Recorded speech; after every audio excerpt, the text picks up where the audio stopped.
Text us when you get home. You leave the table, and before the door even closes behind you, your phone starts lighting up. Why did you leave? Are you okay? Did we do something? You read every message, but you don't answer any of them. Then you turn your phone face down, and suddenly it feels easier to breathe. I should miss them more than I do. From the outside, that silence can look cold, like you stopped caring, like you cut everyone off without warning. But feeling relieved doesn't always mean the love was never real. Sometimes it means the relationship had been taking more out of you than anyone else could see. People notice the silence last. This video explains what may have ended long before it. The next morning, the messages are still there. You open the group chat, read every line, and close it without typing a word. A friend sees the read receipt. Later, someone says, they obviously don't care anymore. That judgment feels simple because the final silence is visible.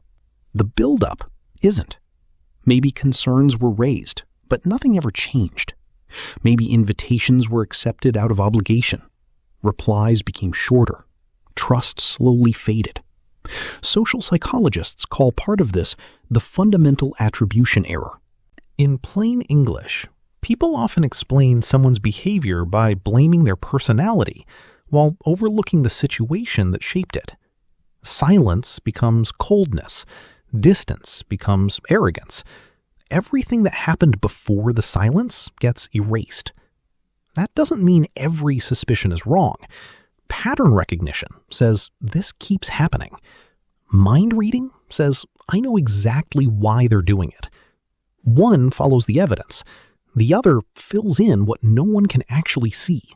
Read receipts, online status, and visible posts can make the judgment even harsher. If someone is active somewhere else, their silence starts to look deliberate. The empty chair is easy to notice. The moment they stopped feeling emotionally present is not. The silence is visible. The buildup is not. If people called your withdrawal sudden, they may have missed how long you had already been trying to stay. But a long buildup only explains why someone leaves. It still doesn't explain why leaving can feel like relief. An old friend sends, "Hey, I need a favor." You scroll up. The last few conversations started the same way.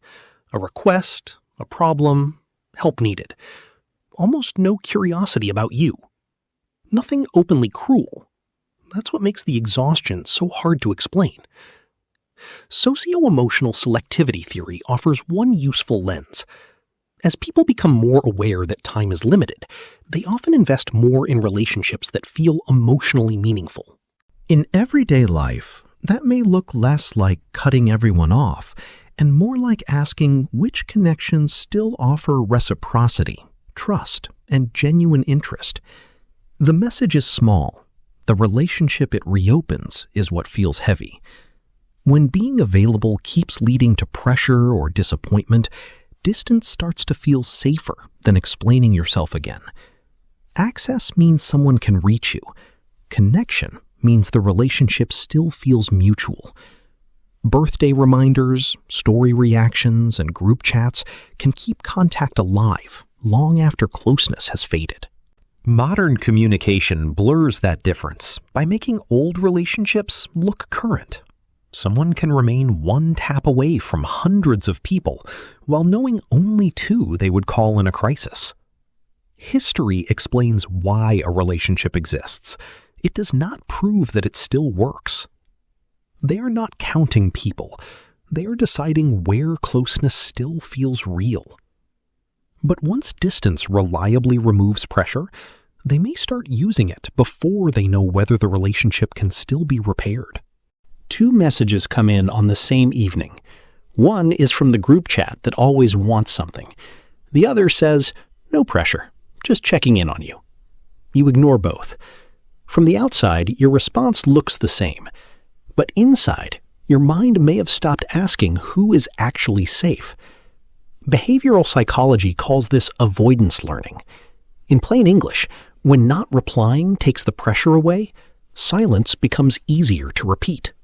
The relief is real, but relief only tells you that the pressure stopped. It doesn't prove that everyone on the other side caused it. This is where being selective can turn into being guarded. Selectivity responds to evidence and still leaves room for repair. Guardedness starts to assume that closeness itself will become costly. A boundary controls access. Silent punishment leaves someone uncertain, so they feel the loss. Solitude restores your sense of choice. Isolation removes anyone who might challenge the pattern. From the outside, those differences are invisible. The trusted friend sees the same unanswered message as the demanding group. They may decide they never mattered. That conclusion may be unfair, but disappearing without an explanation gives them very little else to go on. Protection becomes a trap when it can no longer tell the difference between safe people and costly ones. So the harder question is not whether distance brought relief. It is whether that distance is creating room for healthier connection, or making closeness itself impossible. People may call it coldness because silence is the only part they can see, but sometimes that silence protects someone from repeated imbalance, obligation, or disappointment. That doesn't mean every disappearance is healthy. Immediate relief only tells you that the pressure has stopped. Selectivity is not the same as guardedness. Selectivity changes depending on the person in front of you. Guardedness gives everyone the same locked door. You don't have to answer every message or hold on to every relationship.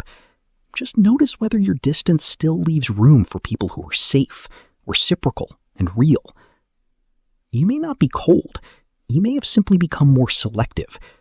But healthy selectivity still knows how to recognize genuine connection when it appears. One word: selective or guarded. Silent mind is for people whose quiet decisions are often noticed only after they stop explaining themselves. And the next question is even harder. Why can someone recognize every sign of a one-sided relationship and still distrust the person who is genuinely safe?